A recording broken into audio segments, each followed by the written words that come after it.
Bonjour, Monsieur Tremblay. Oui, bonjour. Tout d'abord, pourriez-vous vous présenter brièvement et décrire votre lien avec le district des Monts? Oui, certainement. Donc, je me présente Vincent Tremblay. Moi, dans le fond, j'ai acheté une maison dans le district des Monts là, en 2019 et je l'ai rénovée. Moi, j'étais à mobilité réduite, donc j'ai eu un accident là, en 2005. J'étais lancé une tête de vélo de montagne, puis suite à un entraînement sur la route, je me suis fait couper par une voiture. Suite à ça, ma vie a drastiquement changé. Mais bref, j'ai réorienté ma vie en fonction de ce que je pouvais faire. Donc, je me suis impliqué au niveau communautaire. J'ai fondé mon organisme qui donne des conférences dans les écoles pour conscientiser les jeunes sur la mobilité réduite, mais aussi la motivation. Puis, lorsque j'ai aménagé dans le district des Monts, donc j'ai rénové une maison complètement pour mon handicap. Et c'est là que j'ai découvert le district des Monts, à quel point l'emplacement est vraiment génial. La communauté, c'est vraiment une culture plus familiale. Et j'ai vraiment apprécié l'endroit. Donc, m'impliquer pour le district, c'est quelque chose qui me touche sincèrement puis que j'ai envie de m'impliquer à 100%. On a beaucoup entendu parler dans les dernières années au Québec que la politique municipale, ben, c'est pas facile. Élection Québec rapportait en début d'année que plus de 1000 élus ont quitté leur poste depuis le début du dernier mandat. Il semble vraiment y avoir un problème. Quelle est votre opinion sur le sujet? Oui, effectivement, lorsque j'ai entendu 1000 élus qui ont donné leur démission, j'étais vraiment étonné. J'étais pas du tout au courant. Puis, lorsqu'on a eu dernièrement une nouvelle des réseaux sociaux par rapport à Marchand, qu'il y a eu certaines menaces par rapport à des citoyens sur la candidature des élus, j'ai tout de suite fait le lien. J'ai dit, c'est vrai que la tâche peut être lourde pour les élus. Puis lorsque les citoyens ont des demandes puis qui sont pas respectées et que les citoyens décident de s'acharner sur les élus, ben ça peut être vraiment une chose qui vient les toucher puis qui disent non seulement la charge de travail peut être lourde, en plus on peut pas répondre à tous les citoyens. On a certaines priorités à prendre en compte. Et je trouve que quand une personne vient comme mettre ce poids de plus là, sur l'élu, ben ça peut être une bonne raison de vouloir démissionner finalement. Mais pour ma part à moi, je trouve que lorsqu'on s'implique en tant que conseiller municipal, à la base, c'est pas, on n'en fait pas vraiment une carrière, même si c'est le cas, mais moi, je suis plus axé sur, c'est un service à la communauté qu'on offre. Donc, on va être à proximité des citoyens.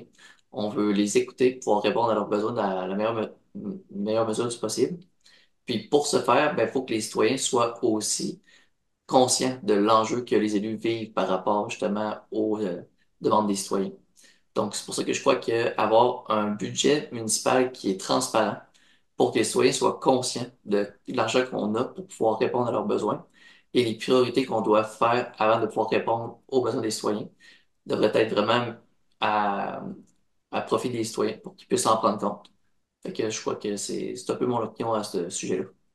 Et quel est le premier dossier auquel vous souhaitez vous attaquer au début du prochain mandat?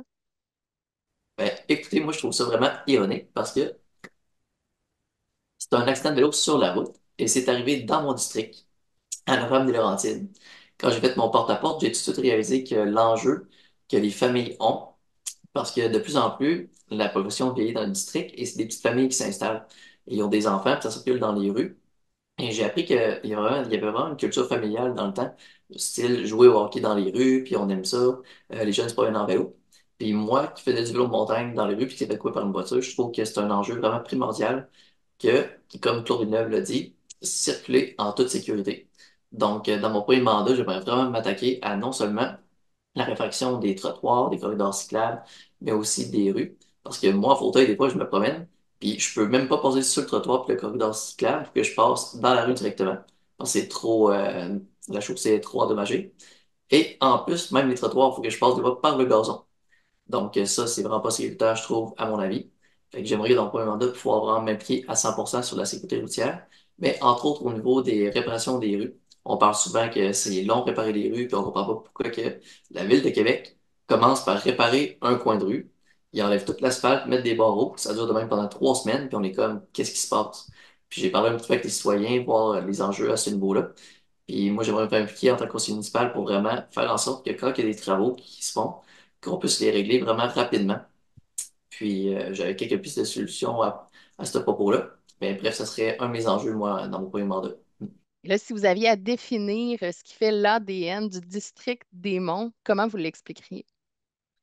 Moi, j'ai découvert l'ADN du district. Vous allez trouver ça un peu drôle, mais c'est genre vraiment vrai. Où est-ce que j'habite dans mon secteur? Depuis que j'ai emménagé, j'ai ma voisine qui est retraitée infirmière clinicienne que quand que moi, j'ai personne de me coucher le soir, je peux les dépanner pour qu'ils viennent m'aider à me coucher. Et j'ai mon voisin à l'arrière qui m'a sauvé la vie 2 fois depuis que je suis ici. Ça est arrivé que j'étais sur mon patio, la porte s'est fermée par un coup de vent. Il faisait une canicule 40 degrés dehors. J'ai crié à l'aide, à l'aide, à l'aide parce que j'étais en train de cuire comme un fou, j'avais pas mon téléphone. Puis mon voisin en arrière m'a entendu puis il est venu me sauver la vie. Puis quand que je me promène en fauteuil roulant dans le secteur, la relation avec tout le voisinage, c'est on se parle, salut, comment ça va? Fait que ça m'a fait vraiment ressortir la culture, comme que je disais, une communauté, une famille. Puis moi, je trouve que qu'est-ce qui définit vraiment l'ADN du district? Ben, ça le dit en soi-même, l'ADN qu'on a en dedans de chaque personne dans le secteur, c'est vraiment la proximité, s'entraider.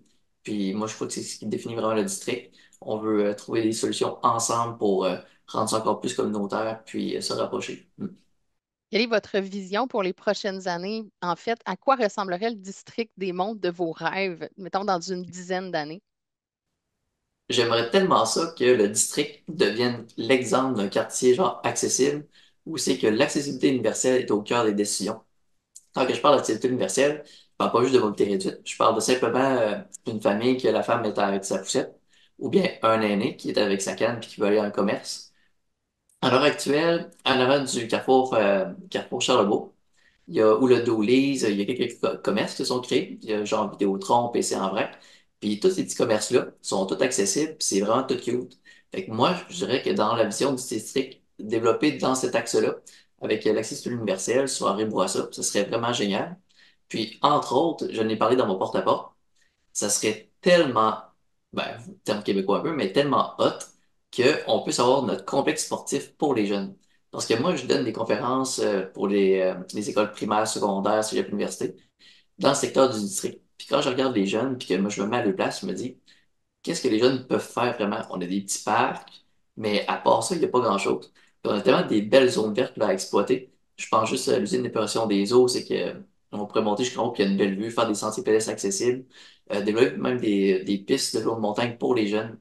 Donc, une vision à long terme, un complexe sportif été comme hiver, pour pouvoir faire du sport pour les jeunes, pour les occuper. Ce serait vraiment quelque chose que je traiterais vraiment énormément. Mm. Et Entre autres. quelles sont vos priorités pour le prochain mandat en matière d'investissement et de budget? Ben, en frais de matière pour l'investissement puis le budget, c'est sûr que moi, je commence en tant que conseiller municipal. Je connais pas c'est quoi gérer un budget, puis je connais pas non plus le montant du budget. Je connais pas non plus les priorités, mais je veux pas trop m'avancer sur qu'est-ce que je vais faire avec l'argent parce que je sais pas pantoute vers où me lancer. Mais pour ma part, une chose est sûre, c'est que ce que je vais mettre en priorité, c'est vraiment améliorer la sécurité routière. Donc, prendre le budget pour faire en sorte que ce qui est préoccupant chez les citoyens dans le district, c'est la sécurité routière. Donc, moi, c'est sûr que, à prime abord, avec l'investissement et le budget, ça serait de pouvoir faire en sorte que la sécurité routière soit en priorité. Mais, entre autres aussi, utiliser le budget pour investir puis faire en sorte que ça soit sécuritaire de se promener ces routes. Donc, faire la réfraction des routes, des trottoirs, ce serait vraiment pertinent. Puis, trouver des solutions aussi pour que les voitures roulent un peu moins vite. Tu sais, c'est un quartier vraiment familial, les enfants se promènent. Puis les parents, il faut tout là qu'ils surveillent leurs enfants parce que si l'enfant court puis ça va dans la rue puis qu'il y a une voiture qui passe vite, tu sais, un accident, ça arrive vite. Puis j'en suis l'exemple.